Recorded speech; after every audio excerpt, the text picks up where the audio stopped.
গ্রাম বাংলার ঐতিহ্যবাহী নৌকা বাইচ প্রতিযোগিতা অনুষ্ঠিত হল যশোরের অভয়নগরের ভৈরব নদে। শুক্রবার বিকেলে নদীর দুই পাড়ে প্রায় ৩ কিলোমিটার এলাকা জুড়ে ছিল উৎসবপ্রিয় দর্শনার্থীর ঢল। মনোমুগ্ধকর এমন আয়োজনে এসে খুশি উৎসুক দর্শনার্থীরা। নৌকা বাইচটা খুব ভালো লাগেছে, আর এই জায়গা অনেক নৌকা বাইচ খুব সুন্দর লাগেছে নৌকা বাইচ দেখতে। আমি আব্বু আম্মুর সাথে নৌকা বাইচ দেখতে এসেছি, আমার খুব ভালো লাগছে। উৎসবমুখর পরিবেশে আমরা নৌকা বাইচটি দেখছি। আমরা চাই এই নৌকা বাইচটি প্রতি বছরই হোক, আমরা যাতে এইভাবে আনন্দ ঘন মুহূর্তে প্রতি বছরই নৌকা বাইচটি দেখতে পারি। মেলাটাও প্রতি বছরই হয় এবং প্রতি বছরই আসা পড়ে এখানে। খুবই ভালো লাগলো, যে বাচ্চা কাচ্চাও অনেক আনন্দ করলো।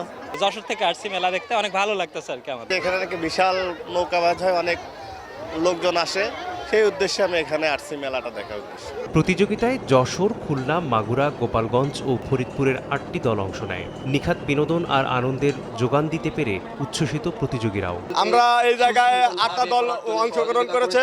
আমরা সেই 8টা দলের ভিতর প্রথম স্থান অধিকার করেছি। আমাদের খুবই ভালো লেগেছে।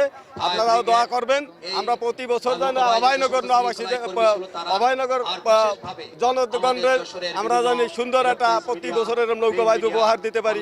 আমরা আসি কয়রা মহাশরীপুর থেকে, আমরা সারা বাংলাদেশে নৌকাবাজ করি। আমরা প্রথম স্থান সমস্ত জায়গা পাশ করি, আমরা কোথাও দ্বিতীয় পুরস্কার নিই, সমস্ত জায়গা চ্যাম্পিয়ন হই। কিংবা এই নপাড়াও আগে কয়েকবার পাইছি, আমাদের কাছে প্রথম পুরস্কার নিতে পারেন কেউ। ছুটির দিনে নারী, পুরুষ, শিশুসহ প্রায় সব শ্রেণী পেশার মানুষদের আনন্দ দিতে পেরে সন্তুষ্ট আয়োজকরা।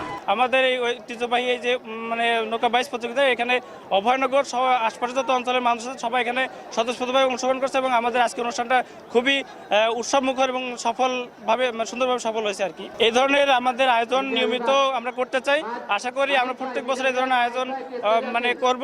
নওয়াপাড়া স্পোর্টিং ক্লাব আয়োজিত প্রতিযোগিতায় চ্যাম্পিয়ন হয় গোপালগঞ্জের টুঙ্গিপাড়ার জয়মা কালী দল। বিজয়ী দলের হাতে পুরস্কারের নগদ ৩০,০০০ টাকা সহ ক্রেস্ট তুলে দেন জেলা জামায়াতের আমির অধ্যাপক গোলাম রসুল। সময় সংবাদ, যশোর।